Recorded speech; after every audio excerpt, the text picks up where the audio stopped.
Emanuel Martins.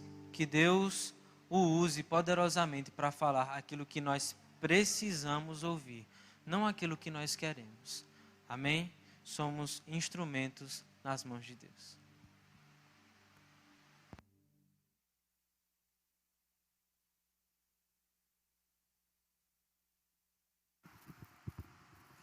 Meus queridos irmãos, eu saúdo a todos com a paz do Senhor Jesus.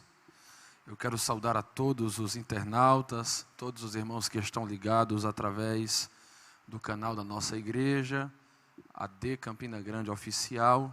Saúdo a todos vocês com a paz do Senhor. E é motivo de alegria nós estarmos aqui para juntos louvarmos ao Senhor.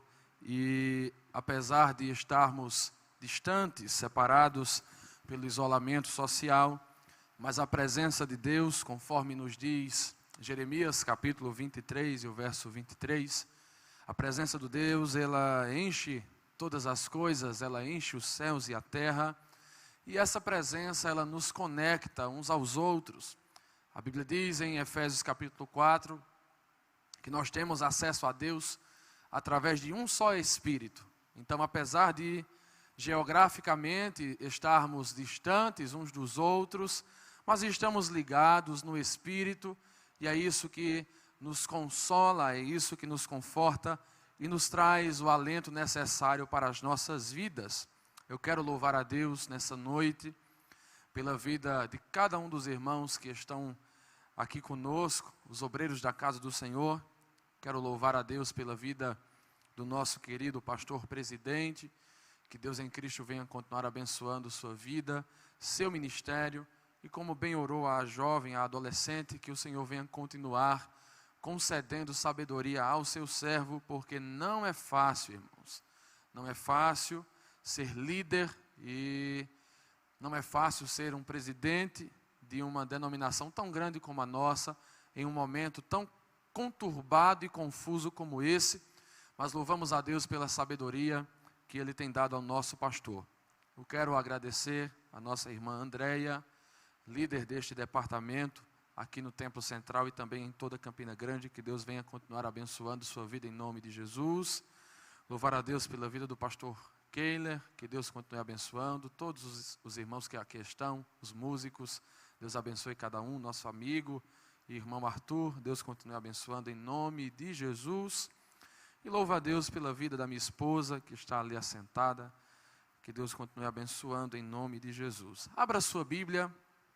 Você que está em casa, você que está aqui conosco, no Salmo de número 23.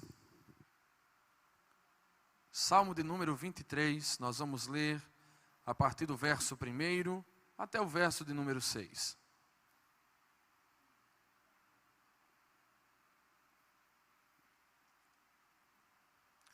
É um texto muito conhecido. Você, amado irmão que está em casa, eu tenho certeza que você o conhece. E é sobre esse texto que nós vamos meditar um pouco nessa noite. E vamos falar. Eu quero que você grave o tema da nossa mensagem. Você que está aqui, você que está em casa. Eu peço que você grave o tema da nossa mensagem. O tema é o seguinte: Cristo é suficiente para mim. Amém? Diz assim a palavra do Senhor. O Senhor é o meu pastor, nada me faltará. Deitar-me faz em verdes pastos, guia-me mansamente a águas tranquilas. Refrigera a minha alma, guia-me pelas veredas da justiça, por amor do seu nome.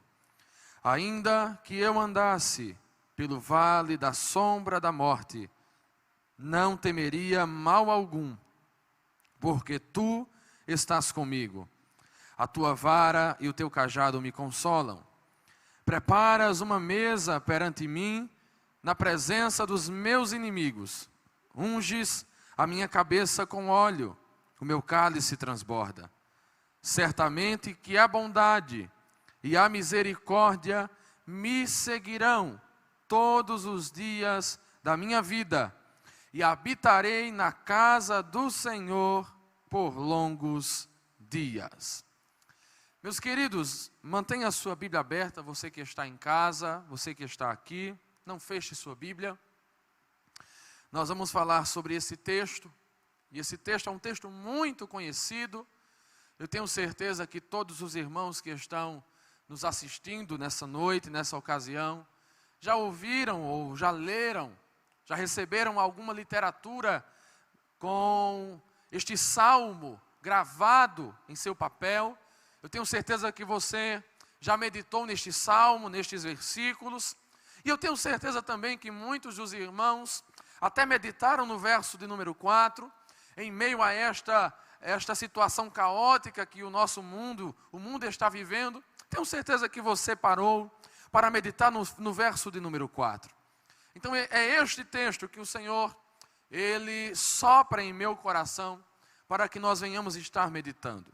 Vejam só, é fato que os dias em que nós vivemos são dias que têm nos bombardeado de diversas formas, dias que têm nos assolado de várias maneiras, e é comum adolescentes, jovens, homens e mulheres sofrerem as seduções deste mundo e sofrerem as seduções que a nossa carne nos propõe. Mas quando nós olhamos para este salmo, nós temos lições a retirar dele, e dentre estas lições, nós temos uma principal, que é justamente a lição da suficiência de Cristo para as nossas vidas. Quando nós olhamos para este salmo, nós vamos compreender que apesar das seduções do mundo, que apesar das seduções da carne, apesar das concupiscências que nos cercam todos os dias, os desejos desenfreados da nossa carne, apesar disso, apesar de o diabo todos os dias pelejar contra nós, todos os dias o diabo nos seduzir e lançar sobre a nossa frente pratos para que nós venhamos nos deleitar e cair. Mas ao olhar para este salmo, nós conseguimos contemplar que a nossa relação, o nosso relacionamento com Deus é suficiente para nós.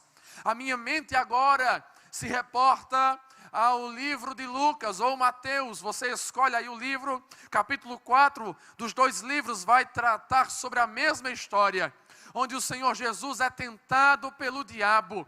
O diabo expõe para Jesus e o tenta através das concupiscências dos olhos, os desejos dos olhos. E o diabo mostra para Jesus também questões relacionadas às concupiscências da carne. E o diabo mostra a Jesus, ele tenta Jesus diretamente. E ali nós vamos ver Jesus negando todas estas tentações. E em último lugar, como homem, ele olha para o diabo quando este pede para que Jesus se prostre diante dele e o adore.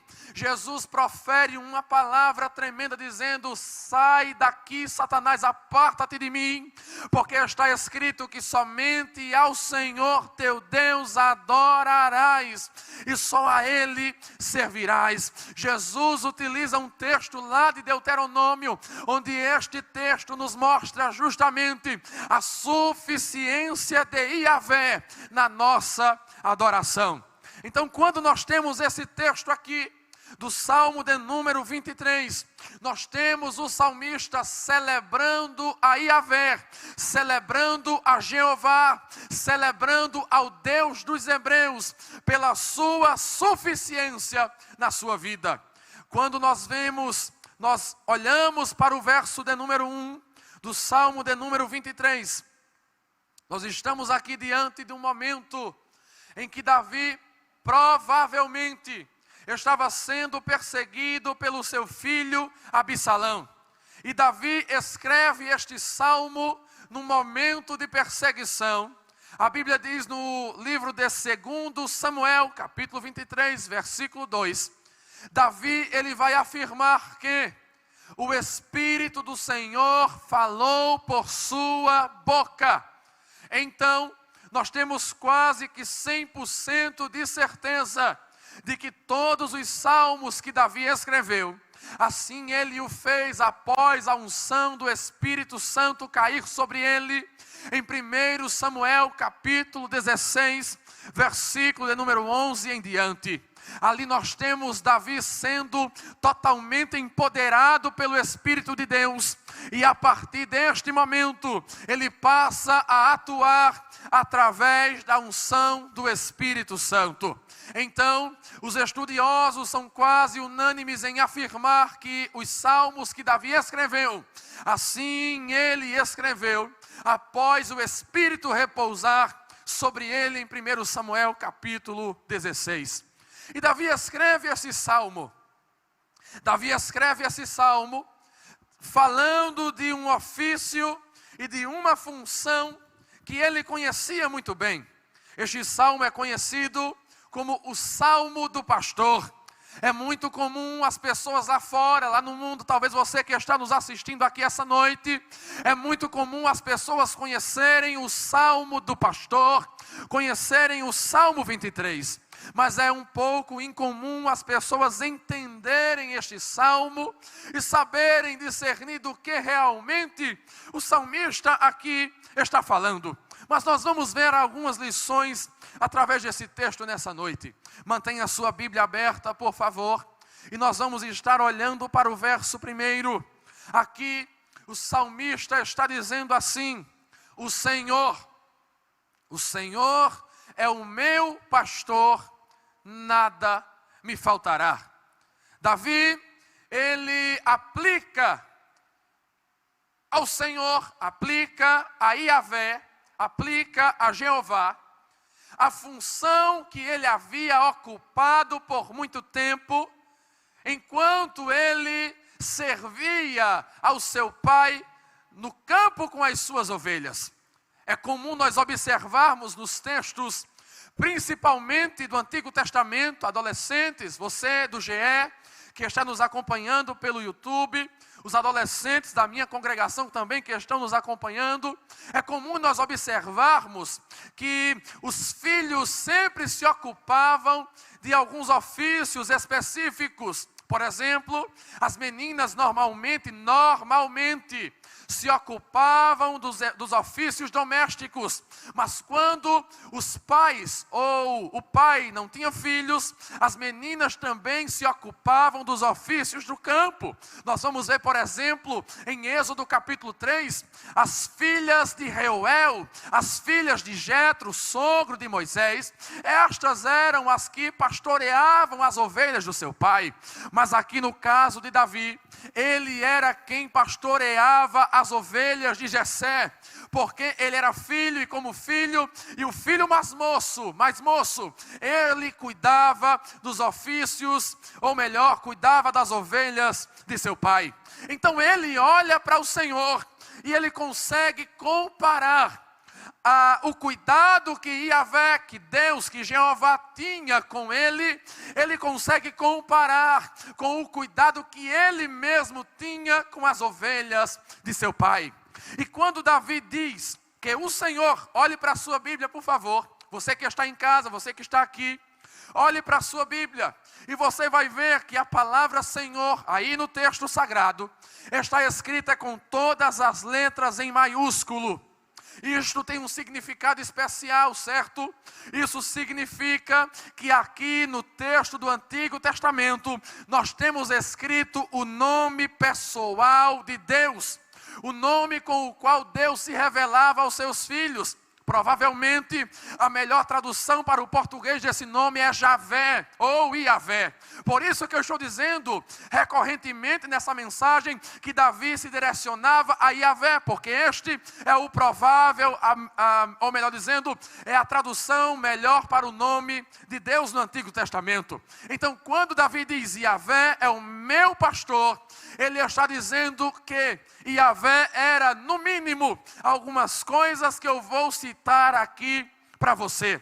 Olha só, 1 Samuel 16:11, Davi estava cuidando das ovelhas do seu pai. Salmo de número 78, versos 70 e 72. O salmista vai dizer que Deus escolheu Davi como pastor das ovelhas da casa de Israel.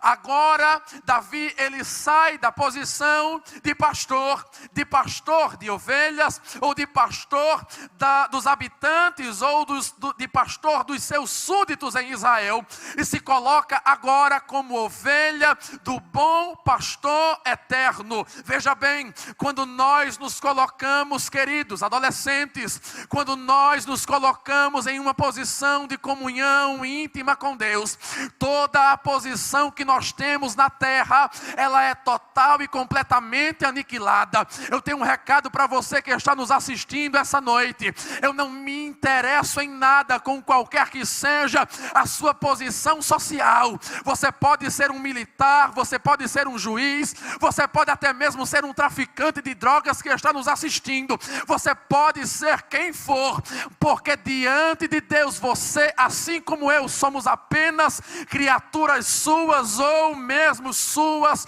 ovelhas. Deus, ou melhor, Davi nos ensina uma lição aqui, que quando nós comungamos com Deus, quando nós temos comunhão com Deus, toda a nossa posição diante dos homens, ela é aniquilada. Só nos resta apenas uma posição, a posição de ovelha, diante dos braços e das mãos do bom pastor Jesus de Nazaré. Quando Davi diz, o Senhor é o meu pastor, ele estava dizendo, olha, diante de vocês, homens, diante do povo de Israel, eu sou o pastor das ovelhas de Israel, mas diante do meu Deus, diante do meu Senhor, eu consigo me despir das minhas vestes reais, eu lanço sobre ele a minha coroa e me coloco como seu súdito e como sua ovelha. Louvado seja o nome do Senhor. Quando Davi diz que o Senhor é o seu pastor, ele está falando pelo menos que Deus, ele é o seu guia. Porque o pastor guiava as ovelhas. Quando Davi diz que Yahvé é o seu pastor, ele está dizendo, ele é o meu provedor. Porque o pastor, era ele quem providenciava, direcionava as ovelhas para comer. Ele é o meu cuidador. Porque o pastor, ele cuidava, ele alentava, tranquilizava as ovelhas.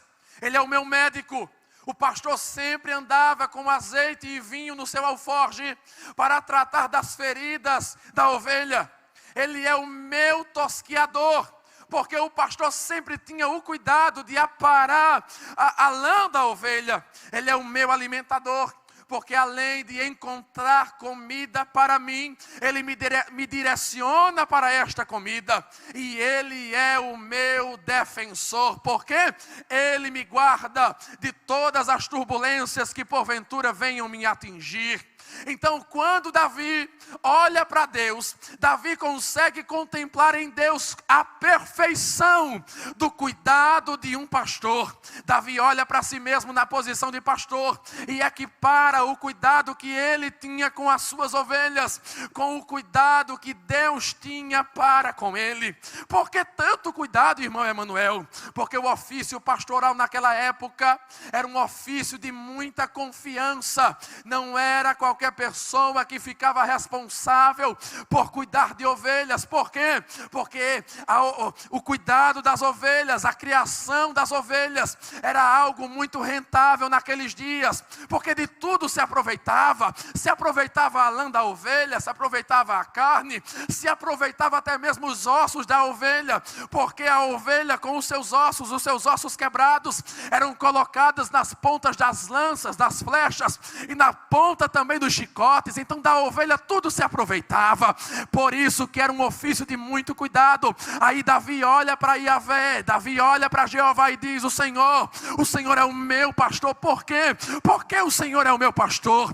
Quando Davi diz que o Senhor é o seu pastor e nada lhe falta do que Davi estava dizendo, o que Davi estava dizendo e a que ele estava se referindo? Será que Davi estava dizendo que ele, tendo o Senhor como seu pastor, ele ele não teria falta de dinheiro em tempos de pandemia? Será que Davi dizendo que o Senhor é o seu pastor e nada lhe faltaria, será que ele estava dizendo que não lhe faltaria alimento em tempos de desemprego? Será que Davi estava dizendo que não ia faltar prova, que não ia faltar luta? Não. Quando Davi diz, o Senhor é o meu pastor, de nada tenho falta, sabe o que é que ele estava dizendo? É que ele, tendo Yahvé como o seu pastor, ele não precisava de outra coisa, porque Yahvé era tudo para ele, Yahvé era tudo que ele tinha. Eu quero que você compreenda algo nessa noite. Quando eu coloquei o tema dessa mensagem como sendo Cristo é suficiente para mim, é porque eu vejo uma relação estreita entre o Salmo de número 23 e o Evangelho de Jesus, conforme nos escreveu João, capítulo de número 10, versículos 11 e 14, onde o Senhor Jesus diz: eu sou o bom pastor, e o bom pastor dá a vida pelas suas ovelhas. Aí eu olho para Davi dizendo: o Senhor é o meu pastor, nada me faltará. Aí eu olho para Pedro dizendo em João 6,68: Senhor, para quem iremos nós? Tu tens palavras de vida eterna. E eu consigo enxergar o salmista. Se o salmista tivesse sido um discípulo de Jesus Cristo, eu consigo enxergar o salmista dizendo: Jesus, tu és o meu pastor, tudo que eu preciso eu tenho em ti, eu sou completamente satisfeito em ti, e a tua vida, a tua história, o teu amor me satisfaz plena e completamente. Aleluia. Será que você pode glorificar a Deus no seu lar nesse momento? Será que você pode elevar a sua voz no seu lar nesse momento, em um tom de adoração pela suficiência de Jesus? Amados irmãos, por favor, vocês que estão aqui, me ajudem nessa adoração nesse momento. Vamos louvar a Deus pelo seu cuidado, vamos louvar a Deus pelo seu amor, vamos louvar a Deus pela sua provisão, vamos louvar a Deus pela sua proteção, porque nós temos tudo nele. O crente não precisa, o salvo não precisa impor ou colocar a sua confiança nos governos dessa terra, porque ele compreende que o governo dessa terra está subordinado ao governo do bom pastor. Então o salvo confia no bom pastor. O salvo não confia plenamente na medicina, mesmo se submetendo a ela, mas o salvo confia no Deus que criou, que é o médico dos médicos, o Deus que toma a mão do cirurgião na sala de cirurgia. O salvo confia, sabe por quê? Porque o salvo sabe que em Deus nós temos a plenitude para a nossa vida, e nele nós devemos confiar. Aleluia, aleluia, aleluia, aleluia, aleluia.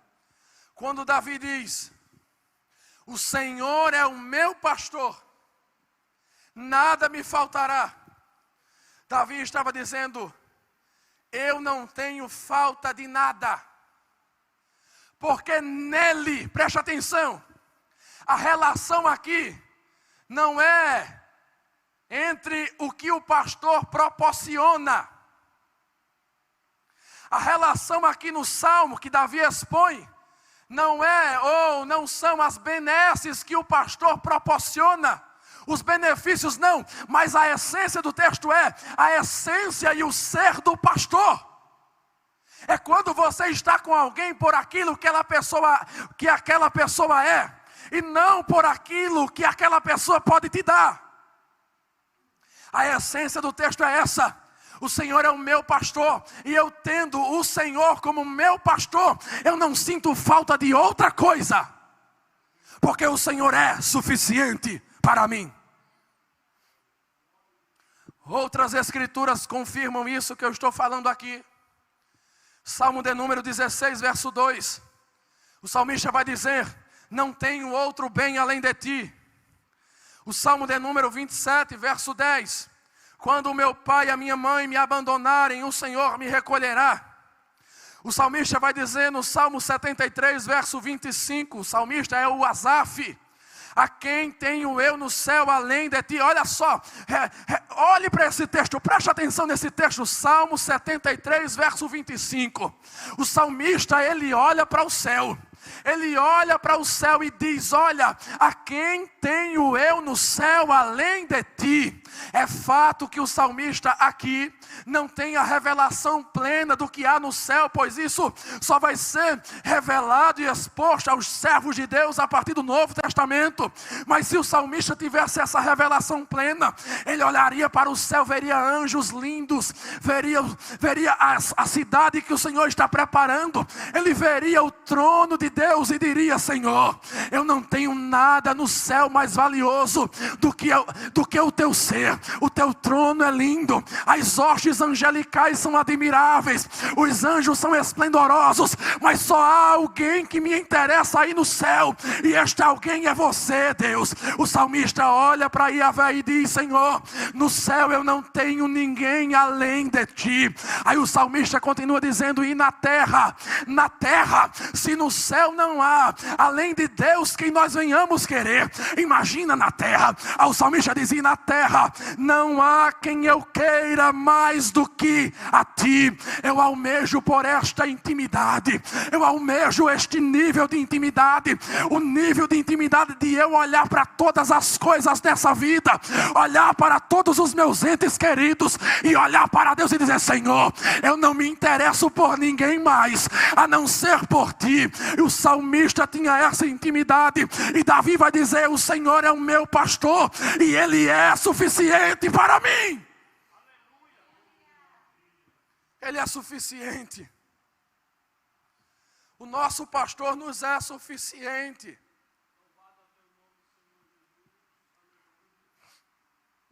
E o salmista continua. Ele diz: deitar-me faz em verdes pastos, guia-me mansamente a águas tranquilas, refrigera a minha alma, guia-me pelas veredas da justiça por amor do seu nome.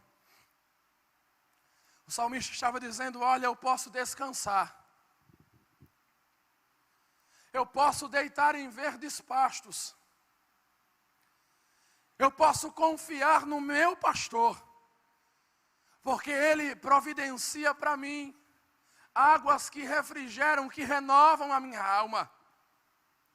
O meu pastor, ele provê águas, a sua bondade,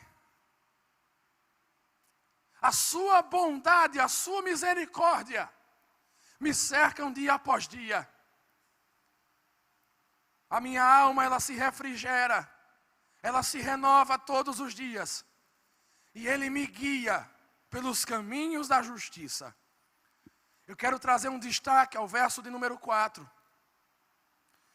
onde aqui nos diz o seguinte: ainda que eu andasse pelo vale da sombra da morte, não temeria mal algum, porque tu estás comigo, a tua vara e o teu cajado me consolam. Davi sabia, pelo exercício do ministério pastoral, ele sabia dos riscos que as ovelhas corriam. Bem sabemos que Davi era de Belém, e conforme Lucas capítulo 1 versículo 39 nos mostra, nas regiões de Belém existiam partes montanhosas, e Davi muitas das vezes precisava atravessar as montanhas para prover pastos verdejantes para as suas ovelhas. Era normal, era comum o pastor passar muitas das vezes 2 ou 3 dias com as ovelhas pastando, depois voltava para casa. E Davi sabia que quando o sol ele se punha, no momento que o sol estava se pondo por detrás das montanhas, a sombra das montanhas se projetava no vale onde ele estava com as suas ovelhas. E este era o momento em que os predadores se infiltravam entre o rebanho. E o texto nos diz: a tua vara e o teu cajado me consolam. A palavra consolar aqui no texto hebraico traz a ideia de demonstrar bondade, de proteger. Quando Davi fala que a vara e o cajado o consolavam, o protegiam, ou demonstravam a bondade do pastor, Davi estava se referindo justamente ao que acontecia quando o predador se infiltrava entre o rebanho no tempo em que ele pastava com as ovelhas. O cajado é um instrumento de madeira, de mais ou menos 2 metros de altura, com uma envergadura em sua ponta. E esse cajado, em relação à ovelha, era usado para resgate. Quando a ovelha estava em apuros, o pastor usava o cajado para resgatar. Quando a ovelha caía em algum buraco, caía em algum abismo, o pastor usava o cajado para resgatar a ovelha. Mas a vara era um instrumento, isso aqui é algo bem diverso. Existiam algumas com mais de 2 metros de altura, mas existiam outras pequenas no formato de um taco de beisebol. E o pastor utilizava aquela vara para agredir a ovelha quando esta saía do caminho. Ele batia nas pernas da ovelha para ela entrar para o meio do rebanho. Mas Davi, quando fala que a vara e o cajado do Senhor o trazia consolo, não era sobre isso que ele estava falando. Davi estava se reportando aos momentos em que ele, por detrás das montanhas de Belém, no pôr do sol, a sombra das montanhas se projetava no vale, e os predadores vinham contra as suas ovelhas e se infiltravam no meio do rebanho. Quando Davi ouvia o balido das ovelhas, ele corria e com o cajado ele puxava o predador para perto dele, e com a vara ele golpeava o predador até a morte. Quem sabe foi assim que ele conseguiu matar um urso e um leão. Provavelmente Davi puxou o urso, enganchou aquele cajado em alguma parte do urso e o trouxe para perto de si, e com a sua vara ele golpeou o urso até a morte. Davi estava dizendo: Senhor, a tua vara e o teu cajado me trazem proteção. Sabe o que é que eu aprendo aqui? Davi estava dizendo que pode passar pelo vale da sombra da morte, mas ele não teme mal algum, porque o Senhor está com ele. Eu tenho uma palavra de conforto para você que está nos assistindo e você que está aqui conosco neste culto, aqui nesse lugar. Eu tenho uma palavra de conforto para você neste tempo de pandemia, neste tempo onde a mídia só propaga desespero. Há uma esperança para nós. O Senhor está conosco, o Senhor dos exércitos está conosco. O Deus de Jacó é o nosso refúgio. O Deus de Jacó é o nosso refúgio. Deus está contigo, querido. Você não pode temer, você não pode olhar para o urso ou para o leão. Olha para o bom pastor que está contigo e está te protegendo com a sua vara e o seu cajado nesta noite.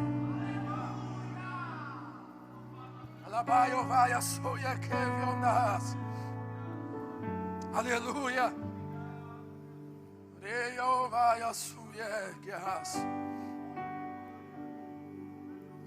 Aleluia. O salmista vai dizer no verso de número 5, preste atenção. Quando o salmista diz: preparas uma mesa perante mim na presença dos meus inimigos. O salmista não está afirmando o que muitos infelizmente afirmam nos dias de hoje. O que é que a gente ouve quando normalmente pessoas pregam sobre esse versículo? Os teus inimigos vão ter que ver, vão ter que aceitar a tua vitória, você vai estar no palco e eles na plateia. Isso não é bíblico. Essa não é a lição do texto. Não é isso que o salmista está dizendo. Existem 2 linhas a respeito desse versículo. A primeira linha diz que o salmista aqui muda a história e está falando do tratar de um anfitrião com o seu hóspede.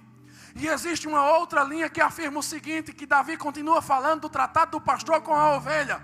Mas não importa. Nós temos aqui o quê? Um momento de vulnerabilidade.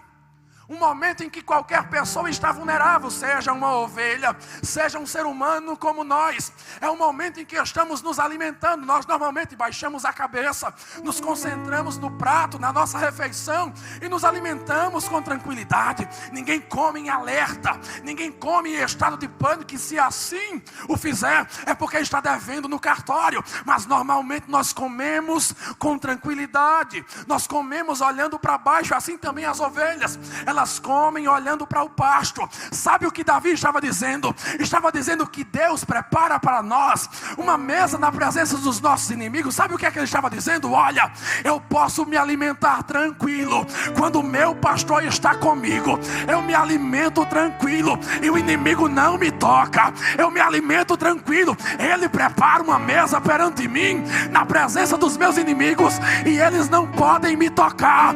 Eles vão me ver se alimentando, eles vão me ver comendo, mas não vão poder tocar em mim, porque o meu pastor está comigo. A ideia do salmista é para falar aqui da proteção de Deus em todas as horas. E ele continua dizendo: certamente, com certeza, que a bondade e a misericórdia me seguirão todos os dias, e habitarei na casa do Senhor por longos dias.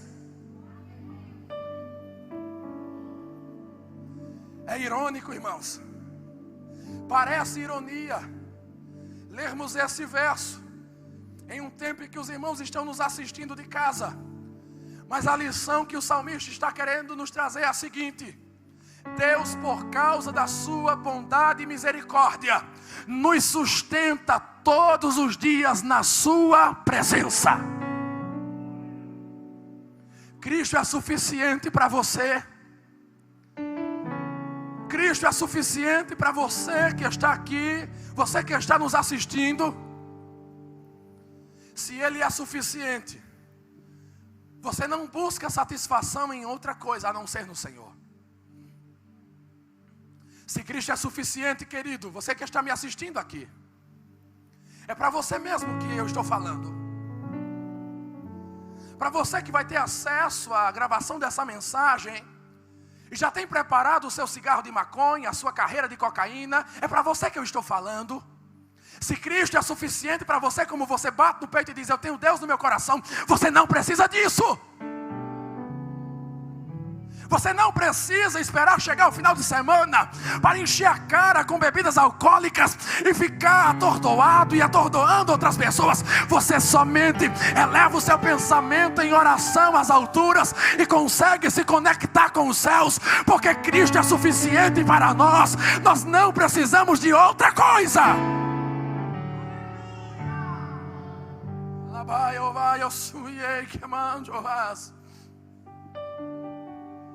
Quando estamos plenamente satisfeitos com Cristo, nós não buscamos alegria em nada desta terra. Quando estamos satisfeitos com Jesus Cristo, nós não buscamos satisfação em nada deste mundo. Mas compreendemos que com Cristo nós temos tudo, porque Ele é tudo o que precisamos. E eu finalizo essa minha participação com uma breve ilustração. Cristo é como um pão. Quando você come deste pão, você não tem fome para outra coisa. O mundo vai lhe apresentar muitos manjares, o diabo vai lhe apresentar muitos pratos, mas quando você lembra que comeu do pão que alimenta a nossa alma, comeu do pão vivo que desce do céu, você tem a capacidade e o poder vindo dele para negar toda e qualquer investida do adversário. Você já experimentou visitar a casa da sua avó, depois daquele almoço farto do dia de domingo? Sua avó insiste em que você coma alguma coisa, mas você sabe que está satisfeito no teu interior, e você rejeita toda guloseima, todo prato que ela oferece. Assim é quando estamos satisfeitos com Cristo. Todas as pessoas nos oferecem de tudo, mas porque estamos fartos, porque estamos satisfeitos com Ele, nós negamos tudo e todos. Então eu quero que você feche os seus olhos agora. Eu quero que você feche os seus olhos e curve sua cabeça em casa, aqui. E eu convido você que está nos assistindo. Caso você deseje aceitar a Cristo agora, caso você deseje se entregar a Jesus agora, eu peço que, se você não tem um número do WhatsApp informado pelo pastor Keila, não sei se está passando aí na tela, se você deseja e tem esse número, eu peço que você entre em contato agora, dizendo: eu quero me entregar a Jesus. Mas se você não tem, peço que você comente aí no chat, ou você deixe um comentário no final do vídeo aí, dizendo que você deseja aceitar a Cristo Jesus como seu Salvador, dizendo que você deseja que Jesus seja suficiente para você não precisar de mais nada dessa vida. Eu convido os pecadores a se entregarem a Jesus. Eu convido os afastados a retornarem ao Evangelho. Este é o tempo, este é o momento, esta é a hora que Deus separou para falar com você. Neste momento em que você está passando por essa turbulência tremenda, Deus se apresenta diante de ti como o bom pastor que deseja te colocar nos braços, ó ovelha desgarrada e perdida, errante, que saiu pelo mundo. O bom pastor te chama nesse momento, o bom pastor te convida neste momento. Venha a Ele, venha a Cristo agora. Este é o teu momento, esta é a tua hora. Entrega-te por inteiro ao Senhor, entrega os teus caminhos ao Senhor, confia nele e tudo Ele fará por ti. Este é um convite sincero que eu faço para você. Feche os seus olhos. Meus irmãos, nós vimos aqui que o bom pastor também é médico, e eu quero orar por todos os irmãos enfermos que estão nos assistindo e aqueles que estão aqui. O Espírito Santo, Ele cura além das distâncias. Para Ele não há barreira geográfica alguma. A unção de Deus vai te alcançar agora onde você está. Eu peço que você coloque as suas mãos no local mais próximo da sua enfermidade, ou se você alcança, coloque no local da sua enfermidade. Você que está nos assistindo, o poder do Senhor já está fluindo aonde você está. O poder do Senhor já está lhe alcançando agora. Pai, nós suplicamos a tua bênção sobre a tua igreja nesse momento. Nós pedimos a tua bênção sobre o teu povo aqui que está nos assistindo agora. Pedimos a tua bênção sobre aqueles que estão se rendendo a ti. Espírito Santo, que a tua presença seja notória nestes que estão se voltando, nestes que estão aceitando o Evangelho nesse momento. E em nome de Jesus, Espírito de Deus, eu peço a você que alcance todos os enfermos agora. Todos os enfermos sejam tocados pelo Espírito Santo agora. Eu dou ordem a todo rins paralisado, receba a vida de Deus agora. Receba a vida de Deus agora, todo rins paralisado. Eu dou ordem a todo câncer, todo tumor, sai agora em nome de Jesus. Eu ordeno a toda surdez, saia agora em nome de Jesus. Eu dou ordem a toda cegueira, saia em nome de Jesus. Eu dou ordem à depressão, saia. Todo espírito atormentador vai embora agora em nome de Jesus. E que todas as enfermidades sejam saradas agora pelo poder do nome de Jesus Cristo. Pai, eu te agradeço por tudo que o Senhor fez aqui neste lugar, nas nossas vidas e na vida de cada um dos nossos internautas nessa noite, em nome de Jesus. Quantos creem nessa palavra, digam amém. Eu quero agradecer por essa oportunidade. Se você, meu amado irmão que está nos assistindo, você aceitou a Cristo, entre em contato. Se você recebeu cura, entre em contato, para que o seu testemunho venha glorificar a Deus. Meus irmãos, muito obrigado pela oportunidade. Que Deus venha continuar abençoando a cada um em nome de Jesus. Muito obrigado.